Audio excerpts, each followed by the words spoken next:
Good evening, everyone. Oh, my camera went a little bit wonky right there. Sorry about that.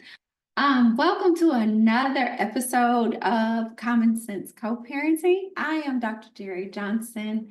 I am the creator of Common Sense Co-Parenting, and I welcome you here this evening. If you are here this evening at 7 p.m. CST, if you are not, good morning and or good afternoon or good evening to you as well. And thank you for tuning in.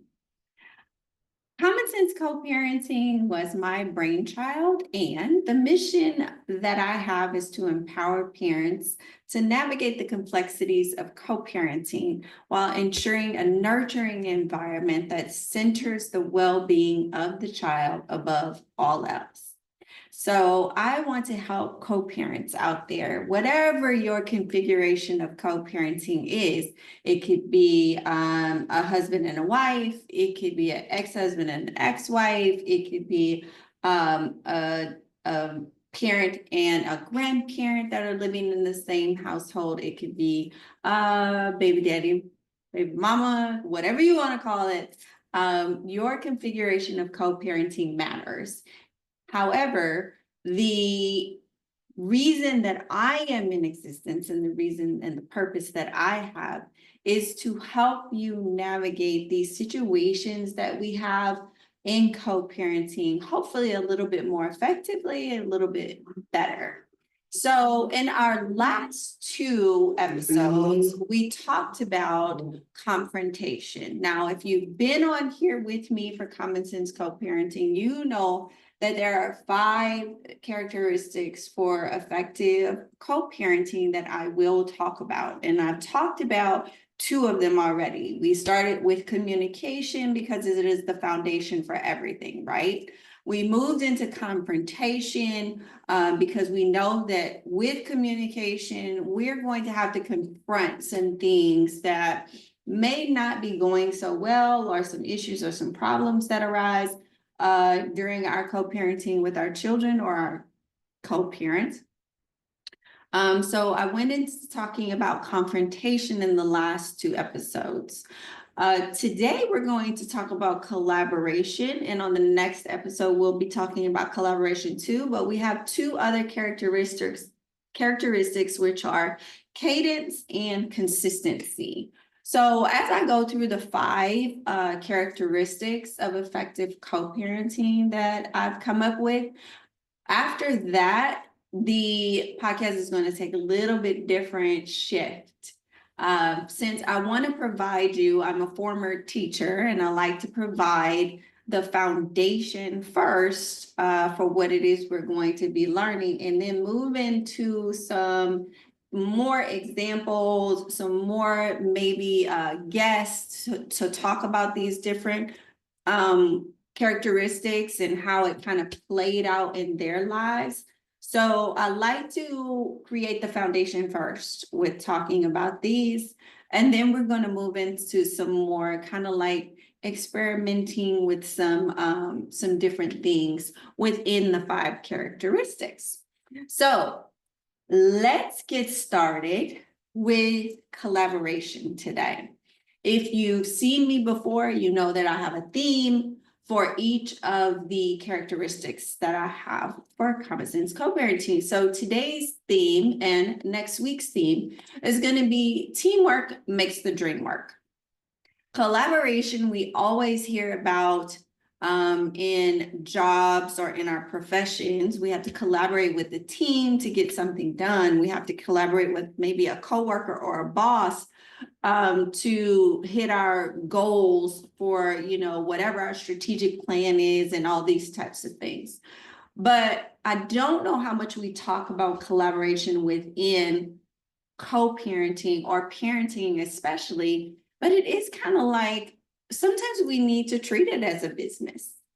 In the last 2 episodes, I talked about sometimes you have to detach yourself from what the outcome is going to be. Sometimes you have to have a stoic look because your face can say everything, right? And sometimes we may need to treat our co-parenting relationship like a business, and that's okay. Because even in business, all voices, we should be inclusive, right? All voices should be heard. All voices should be listened to, all voices should be received. However, it doesn't mean that the outcome is necessarily everybody's going to be happy with it. Okay? Everyone's not always happy with the outcome. However, we should be inclusive in allowing all voices to be heard and people to be seen. So it's the same way in our co-parenting relationship. So today I'm going to go through some strategies that you can use for collaboration with your co-parents. And please, please, please remember, when we talk about strategies, this is how we plan for the collaboration. It's basically a framework for how we're going to deal with collaboration in our co-parenting. And then on the next episode, I typically talk about actions, things that we can do to take, steps to take to achieve our strategy. So actions are the missing links that get us from our strategy, our plan, to the success of that plan. So that is how the episodes are laid out. In one episode, you'll hear me talk about strategies for that particular characteristic. And then the next episode, you'll hear me talk about some actions. So today, let's go over a few strategies for collaboration. Now, collaboration, as we talked about, is how you're going to basically work together. So you need to discuss this. How is our collaboration on what happens with our child going to happen? And the first thing you need to have, and we talked about this in episodes 1 and I think it's 3 and 4. We talked about this on our topic of communication, is you need to have clear communication. Okay.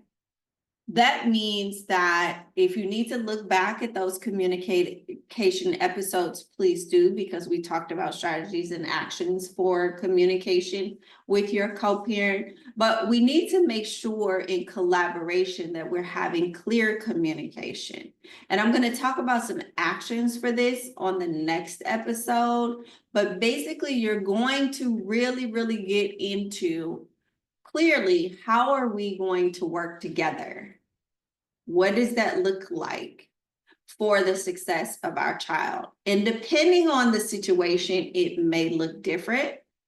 But within your collaborating about things for your child, you absolutely need to try to be as clear as possible. Some people are masters, and I'm saying this because I've dealt with it before. Some people are masters in being unclear, not providing clarity, because they don't want to take accountability for whatever it is they say that they're supposed to do, or they say that they're going to do, right? So when we are collaborating with our co-parent, we need to make sure that we are clear about what it is we're going to do, how it is we are going to do it, and why we're doing it. Once again, what it is we're going to do, how it is we're going to do it, and why it is that we're doing it. Because once again, when we talk about the why, that's your purpose. That's co-parenting with a purpose. That is your purpose. And the purpose should always be for the well-being or in the best interest of your child. Not in your best interest. They can align, they can't be the same, and that's fine. But the purpose should always go back to the best interest and the well-being of your child. So number 1, for collaboration, we need to make sure we have clear communication. And I'll talk to you about how we can do that and some things that we can do in the next episode. Number 2, we need to make sure that we have some shared goals. Like, what goals are you going to have together as far as your child goes? Like, where do we want our child to be? And by the end of preschool, by the end of elementary school, by the end of middle school, like how do we want this to look? Because I will say that your communication will change. I'm co-parenting with an adult child right now. And I tell everybody all the time that our communication changed the minute that she went to college. My ex-husband and I were in the same city for most of my daughter's life. For all of my daughter's life, we were in the same city. When she went to college, I went to a different city. She went to a different city, and her father was where we used to live. So our communication became more frequent, honestly, when we all were in different cities. And it's simply because of distance, right? Safety, all that type of stuff when your kids go to college. And then we had to talk more about finances because, you know, just different living expenses and things like that for college too. So our communication and our goals changed. Although the purpose was still the well-being of our child, like what do we need to do to get her settled? What do we need to do for her to be safe? All those types of things. The goals and how we communicated with each other and the things that we needed to do changed when she went to college. They also changed when she went to high school because she got a lot more involved in extracurriculars and things like that and getting ready for college. So what shared goals are you guys going to have together for your child? I'll give you an example. One goal that we had always had was that if our daughter chose to go to college, she would most likely need to get some type of scholarships and things like that, which she actually worked herself, you know, got a full ride, except for housing and things like and a couple of things.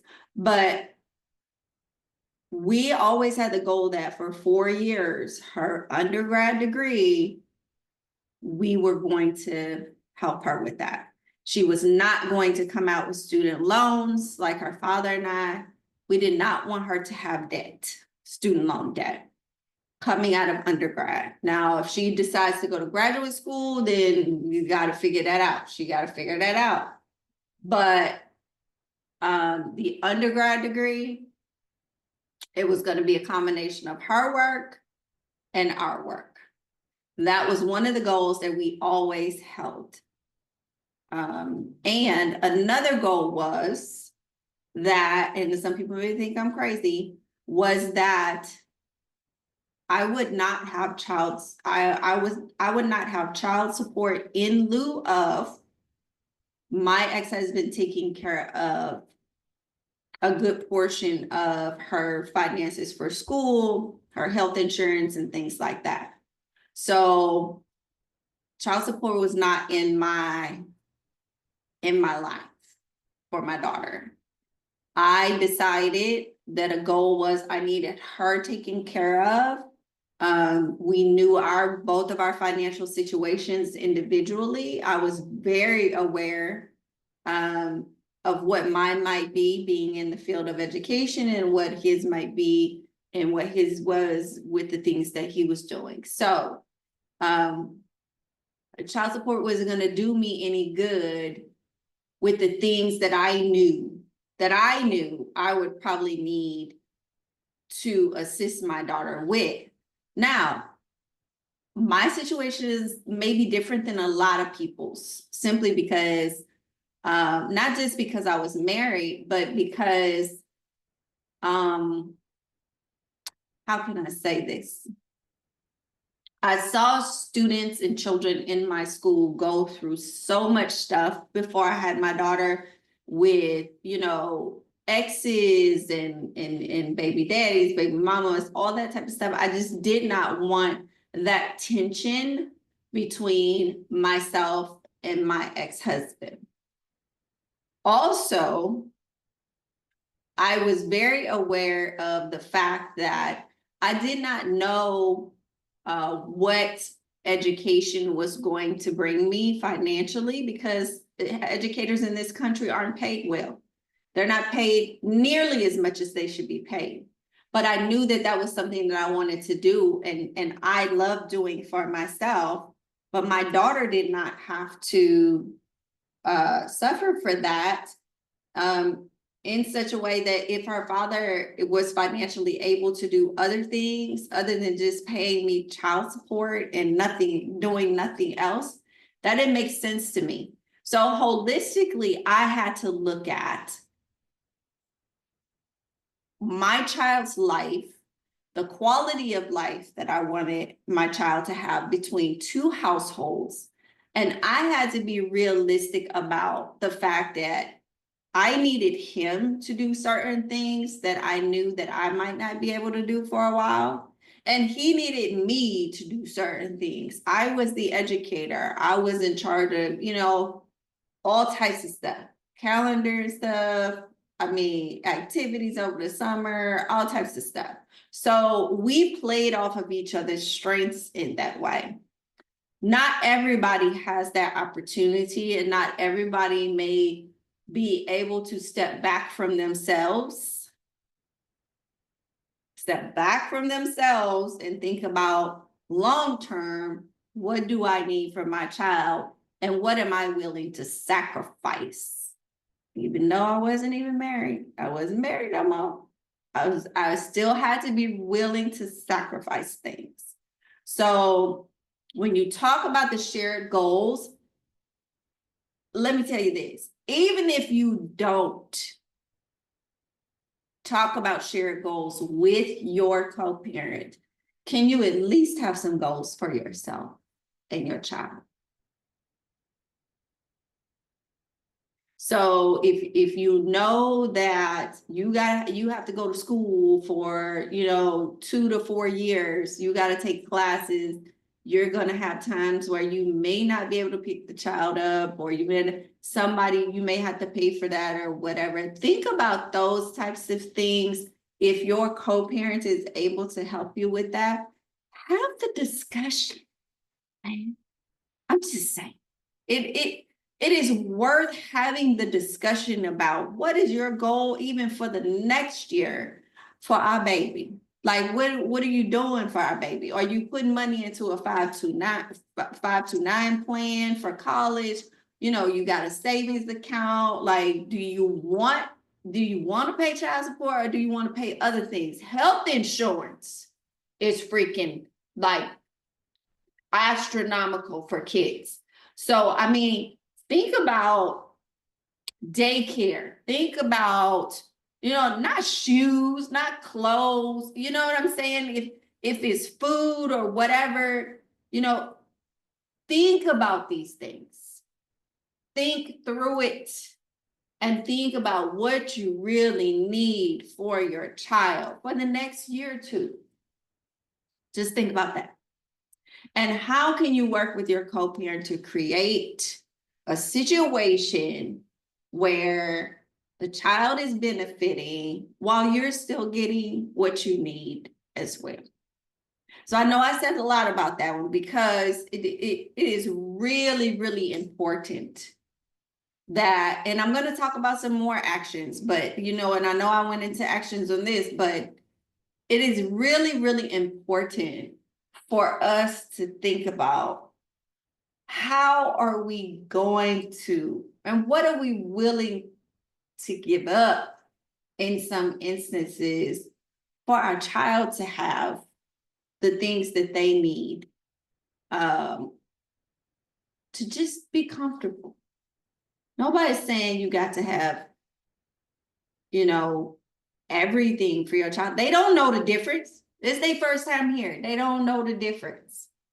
So what goals are you going to share? Either with yourself or with your co-parent for your child. What goals are you going to have? All right. So let's go to number 3. Let's backtrack. Number 1 was, we need to have a strategy for clear communication. We need to have a plan for clear communication. All right. Number 2, We need to have shared goals. If we don't have shared goals, us and our co-parent, then we, at least one of us, has to have a goal or two for ourselves and for our child for the next at least year to 3 years. Where do we want to be? What do we want to do? What kind of lifestyle do we want to have? You know, how much money might we need? So think about those types of things. How am I going to live my life day to day and get these goals done? Number 3 is mutual trust.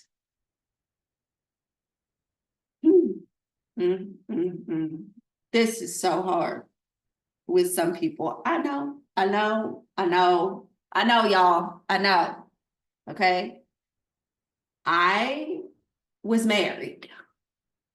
I got divorced. There were still things that I didn't trust my ex-husband with. And sometimes it was I didn't trust him with my daughter in such a way that, I mean, like, taking care of a little girl for some guys, this is what I mean. Taking care of a little girl for some guys is so freaking awkward. Because for some reason, all men think they're gonna have a boy. All men think they're gonna have a boy. And when I found out I was having a girl, my ex-husband gonna hate me, but I'm saying, when I found out I was having a girl, my ex-husband was like, "Oh, that's a player's punishment." Now, how ignorant is that? But yes, okay, so trusting that your co-parent is going to do what they say they're going to do can be very, very difficult. Especially if you don't know them that well. You didn't live with them every day. You don't know how they living. Like, this situation came out of the blue, as accident, what have you. Things happen. But the Lord brought the baby here. So, baby's here. You chose to. Okay. So we can trust ourselves. And sometimes, I mean, we don't trust ourselves to certain extent. Because you like, this is my first time doing this too, right? So it is what it is. Let's do it and see how it turns out. But anyway, so I'm awesome today. But it is very difficult, I understand. However, you did have a child with this person. They are willing to spend time with this child, take care of this child, what have you. You got to pray about it and you got to let it go. But what I will say is that hopefully you know the character of this person so much that when you don't understand their actions, you can understand their character. So, for example, if you don't understand why they made a certain choice that they made and what they bought your child or what have you, you can still trust that you know that person's character, you know their heart, and you know that they did something to try to make your child happy or to be in the best interest of your child. So that's what I mean. The mutual trust that needs to come along with getting stuff done, this collaboration piece for your child, has to happen. I'm not saying it's going to be 100 all the time. I'm not saying that. What I'm saying is we have to trust this person wants to be involved in their child's life. This person wants to spend time with their child. This person, you know, is trying to do all the right things when they can do the right things. Then we have to know their character and their heart, even when we don't understand their actions. It's difficult, I know. listen, I'm out here dating right now and all this stuff. It is very difficult to get to, how can I say this without sounding crazy? It is very difficult to get to a person's heart nowadays and to determine what their character is if you're not spending time around them. If you're not spending time with them, around other people, all that type of stuff.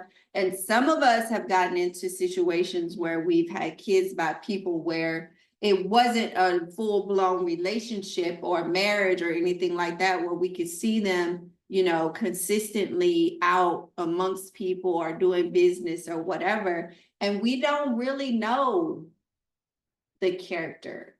We just have to trust that they're going to do right by our kids. Now, I'm not saying when they do wrong or if it's about the safety of the child, once again, I don't play with that. But if this person is truly trying to do what's right, you may not understand why they did something, why they said something, or what have you. But when you think back to it, what is the character? What is the heart of this person?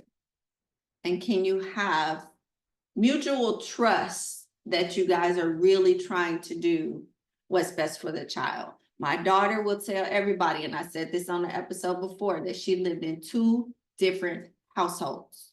And she's going to be on my podcast once I finish this foundational stuff.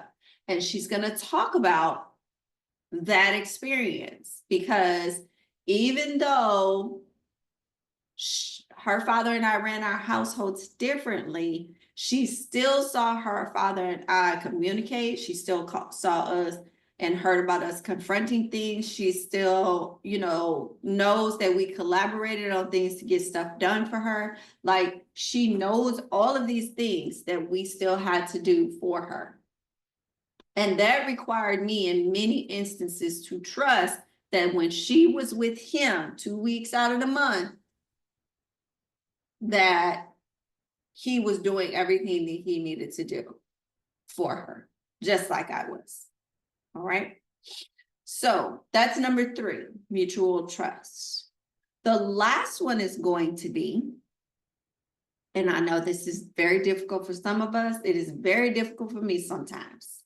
You are not by yourself. For effective collaboration, we're going to have some active listening. Yeah. Active listening. Not just listening, active listening.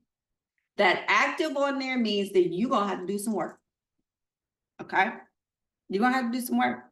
And we're going to talk about some of those actions next week. But active listening means that you are not just hearing a person. It's not going in one ear, out the other. You're not hearing walk, walk, walk, walk, walk, walk, walk. Oh, they just, you know, just one bit about something. Just one bit. No, that's not what we're doing when we're listening to our co-parent. Okay? We are listening to understand where they're coming from. Not listening to respond and just jump all over them.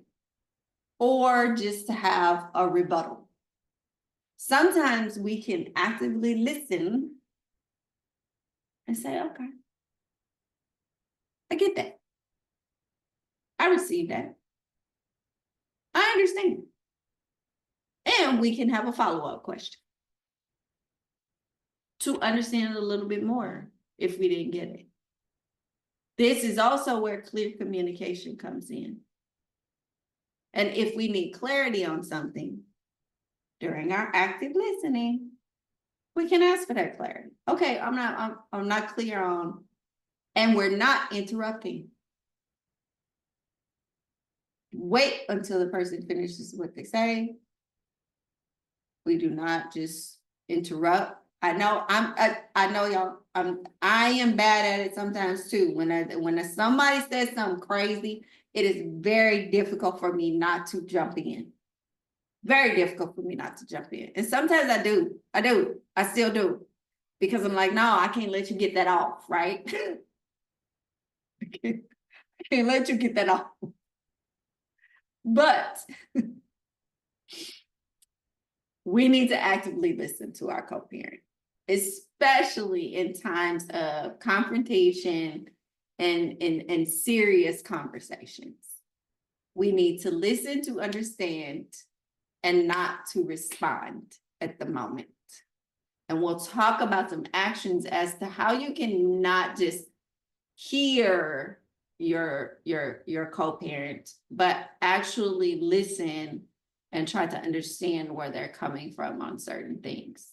Now, we're not always going to agree with what they say, because that's what they say, that's what they think. And their perspective is their reality. Your perspective is your reality. So we have to really think about that. We're two different people. Let's go back to the original episodes I had. Two different people, or three or four, depending on who you're co-parenting with, who's in the household, what have you. All these different people have different experiences growing up, as teenagers, as adults, or what have you. Different experiences, possibly different cultures, different work environments, all this type of stuff that they're bringing to this parenting game, y'all. And I say it's a game because it's truly like it's chess, it ain't checkers. If you know how to play chess, you understand what I'm saying. If you don't, just know it's a bit more complicated than checkers. Okay? I still haven't learned all the way how to play it. But this parenting thing is not easy. And the less you listen to the person that is supposed to be co-parenting with you, it could be your husband, y'all in the same household. The less you listen to that person to understand where they're coming from about their decisions or their actions or what have, the less you will be able to navigate any issues or anything that comes up with your child regarding that co-parent. Because your child, as they get older, they gonna say something. We already talked about this too. They're going to say something. They're going to try to play you against each other in some way, shape, or form. If they haven't already learned it by the age of about 2 or 3, yeah, they're gonna do it in their teenage years, definitely, and as adults. So you have to have a united front. And only way to have a united front on certain things is to understand why your co-parent is doing what they're doing, what they're doing, what they're saying, or what have you, and then be able to talk about it. Why? Because now you understand, you listen, you understand, you get it. Okay, now let's talk about how we move forward with this, because maybe what I want to do, what I want to say is not aligned with what you want to do, what you want to say, but we're in 2 separate households. So how are we going to handle this? So think about that. The less you listen to your co-parent and try to understand that person as a whole, the less you're going to know your child, because they're part of it. That's a part of your child. It's going to come out at some point in time. It's going to come out. Okay? So the less you're going to know your child, and the less you're going to know how to navigate difficult situations with your child regarding that co-parent. There were times, and I'm just going to say it right now, there were times where my daughter would come and she would say things about her father. What happened at her father's house? I would ask questions. I would ask questions pertaining to safety, because that's my thing, right? I have a daughter. I have a female, So, and even if you have a son, like, safety still is what it is. So I would ask questions primarily about safety, and things like that. And then I would say, well, I'm sure your father has a reason for why he did what he did, or he said what he said. I'm so sorry that it hurt your feelings. Do you want to talk about how we can, how you and I can help you move past this? Would you like me to talk to your father about how you felt about this situation? I'm asking questions because a lot of times they don't want you to talk to the other co-parent because they don't want the other co-parent to know that they were upset, or, it really hurt their feelings or whatever. So you have to be respectful of that too. But to offer, some support as to why this other co-parent may have done what they did or whatever is the best way to go. But you're only able to offer support and not just totally go off the rails when you hear something, that doesn't necessarily sit well with you, because that's not how you run your household. You are only able to offer support to your child about that co-parent when you have mutual trust, they're doing what's best, when you have some shared goals for how we want to raise and discipline our child or what have you. And when you have actually listened to this person, talk about certain things about their life and how they were raised, and you listen to understand that may impact the way that they parent your child when they're with them.